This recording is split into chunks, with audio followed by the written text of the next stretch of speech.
it's me, Kirsten, and this is your podcast for the week of December 8th. It's Giving Mystical with me, hey, and we're going to talk about a tarot card for the week ahead and see what tarot has for us in terms of messages and energy and weather and love and laughter and good times. It is the week of December 8th, and when I looked at the calendar to record this, I was like 888. It just really struck me. We are entering this 8th year, and I could feel like the momentum shifting. The shift from 7 to 8 is pretty significant in terms of numerology, in terms of numerical energies and harmonies. The way that we move from 6 to 7 is a little bit different. 6 is really about harmonizing. There's like a peace and an ease to a 6. Even if the year wasn't easy itself, the energy has this type of harmony. And when you go into the 7, which is this type of mystery, there's this effortless transition, just this kind of like, oh, it's a little bit different now. The 7 to 8 is quite different. The 7 is the card of mystery, the card of the sacred, the number of mystery, the number of the sacred.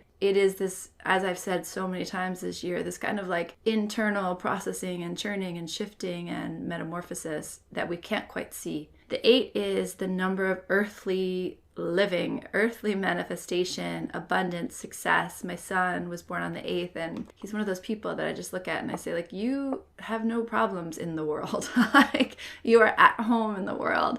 That is 8 energy. Like, it is at home in their own skin. It's at home in the world. There's a great confidence that comes with 8 energy because there's this effortless knowing of as above, so below. This effortless knowing of the power we come here with on this plane, how powerful we truly are to create the world that we dream of, the world that we desire, the world that we dream into being. It's a really beautiful, solid, passionate, confident energy.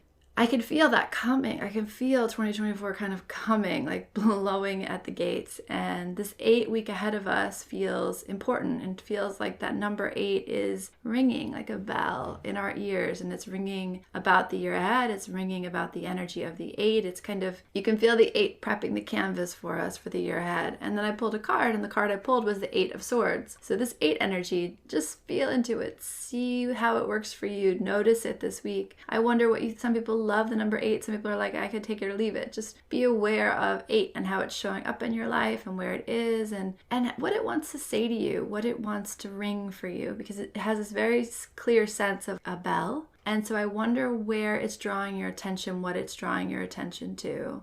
Definitely excited about this 8 year, and I'm excited about the shift in energy because I think that when we're in a 7 year, it can feel like I keep saying, like, what just happened? What just happened? Like, this was a funny time. And it can feel like, did I gain any traction? Did anything like stick? When you look back on this year over the span of your life, you're going to be like, I see what was turned in its casing and inserted in a new way. It's like the lock system shifted, and you're going to notice that as time and distance and life's away from the 7 year. The 8 years should bring us some real clear earthly changes, earthly shifts that you'll be able to point to and say, this is different. This is how my life is different. This is how I'm different. This is how the world is different. So we'll see what that looks like. But the 8 of Swords for this week ahead, we've had her before. We've had this 8 of Swords before. It is the card with the 8 swords and like a fence line or like a gate line, and then there's a figure, looks feminine to me, but it could be either, and they are bound at the eyes, bound at the arms, bound at the hips, and their feet are free, and they are navigating either from or to this castle. I always read it as coming away from this castle. If we're going to pull all this out into a larger metaphor, the mysterious crossing, like the crossing of the unknown lands that we are all engaging in right now in the 7 time. Like, we know we left something behind. And I think the new life, the new forms are taking more solid shape. But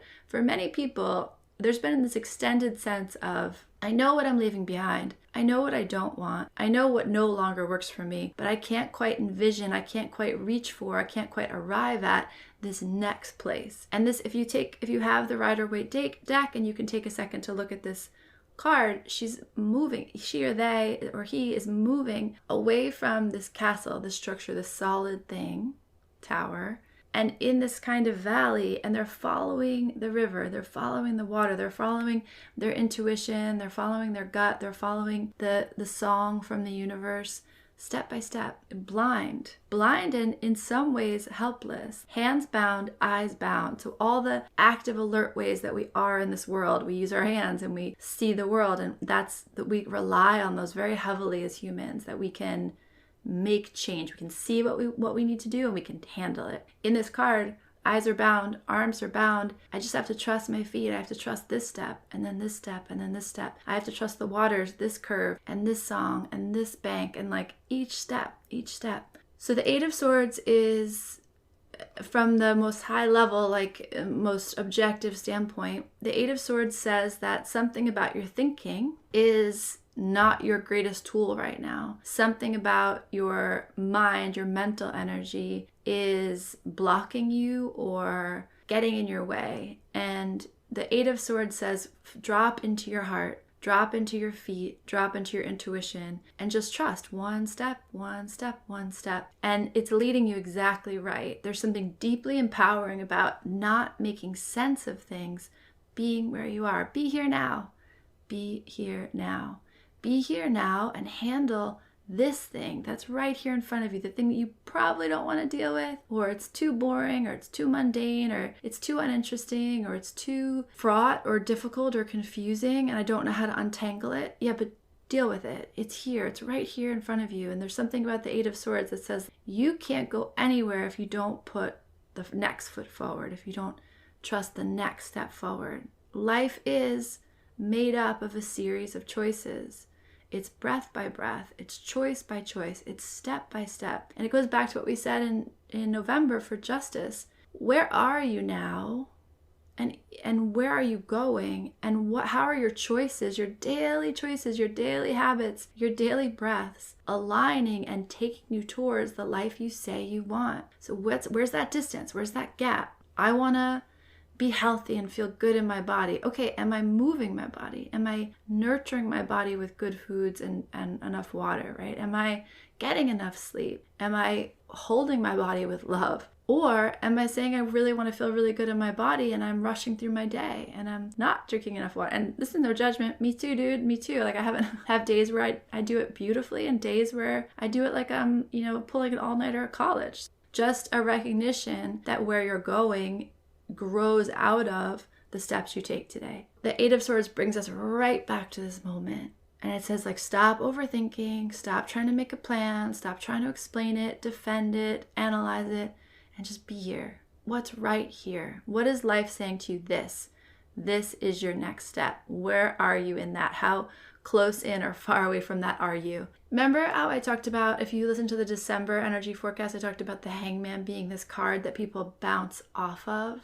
And what I meant by that was, and you'll know if that's a card like that for you, and there's probably some other card in the deck, if probably likely the major arcana that you do this with, where you look at it. Mine used to be Temperance. I've come to terms with that card. I've made love and peace with that card, but it used to be I would get that card and I would look at it and I would just kind of like bounce off it, like it was almost meaningless to me. The Hangman can be that way. It can either be negative or it can be almost meaningless. This Eight of Swords card is kind of similar energy of what area of your life, what thing that you need to deal with are you just bouncing off of? Like, what's the thing on your to-do list that you know needs to get handled and you kind of just keep like skimming off of it, like just deflecting right off of it. Oh, I'll get to it tomorrow. I'll do it another day. Just notice where that is. And again, tarot is our best friend, and it doesn't want us to suffer or judge ourselves or punish ourselves or shame ourselves for it. It just wants to say, like, notice how your brain is not your best ally in this moment. Your best ally in this moment are your feet on the ground and your next step in front of you. And again, doesn't need to make sense to you, doesn't need to make sense to the world, doesn't need to like fit into the grand plan. In this last month of 2023, we're going to let the mystery work with us. We're going to let the mystery circulate through our being, circulate through our belly and our center column and our back body. And we're going to just say, okay, 7, you mysterious, sexy lady, work your way through me, have your way with me in this last month of the year, these last weeks of the year. This is very much that. And the 8 bell is ringing. The 8 year is saying, I see you, you're in my sights, I got you, baby, we got plans, we got big plans. Because the pacing in an 8 year will probably pick up pretty significantly individually and in the world. We want to really think about not letting ourselves run away with the speed of life as that 8-year approaches. And maybe some of you can feel that. I've been feeling that a lot. There's a movement to life that feels a little unsettling, a little disorienting right now. Like I'm having a hard time finding my feet in moments, and it could be the season, it could be my own life. But if you're also noticing that, that's kind of the pacing of the 8-year. It's this pickup in speed. So the 8 of Swords is coming in to say, like, yes, 8, yes, and also what's right here right now. Be here now. Ground yourself here now. The thing that is coming through so clearly is like it's all here right now. It's all here right now. Life is nothing but this moment. Life is nothing but this moment. So coming back to what I said in December, where are light and water playing and dancing and engaging with each other in this moment, in your own body and in the world around you? And how fully can you be here? And how fully can you be present with this next step? This next step. Don't let it run away with you. Don't let your mind take you into a rolling journey of what it all means. Stay here now. I promise you in the 8-year, you will see what it means. You will know what it means. There's just like a confidence in 8 energy that is going to bless all of us with a sense of purpose. And in this last month of the year, you're prepping for that. You're like enjoying, you're swimming in these last moments of 7 waters. I promise you, 7 is doing what it needs to do. So how fully can you let that happen over these next few weeks? And how fully can you be here, knowing that the next step will present itself, if especially you are paying attention, and if especially you are willing to say yes to what is right here in front of me now, what needs to be done in this breath, in this moment. No more deflection, no more sliding off it, no more looking to the future. Stay here now. That's the message for this week. I send you so much love in the end of this 7-year. May the mystery inhabit you and shift you in all the ways that offer you more light and more love and more blessings and more presence in the days ahead, in your future breaths. Check you later.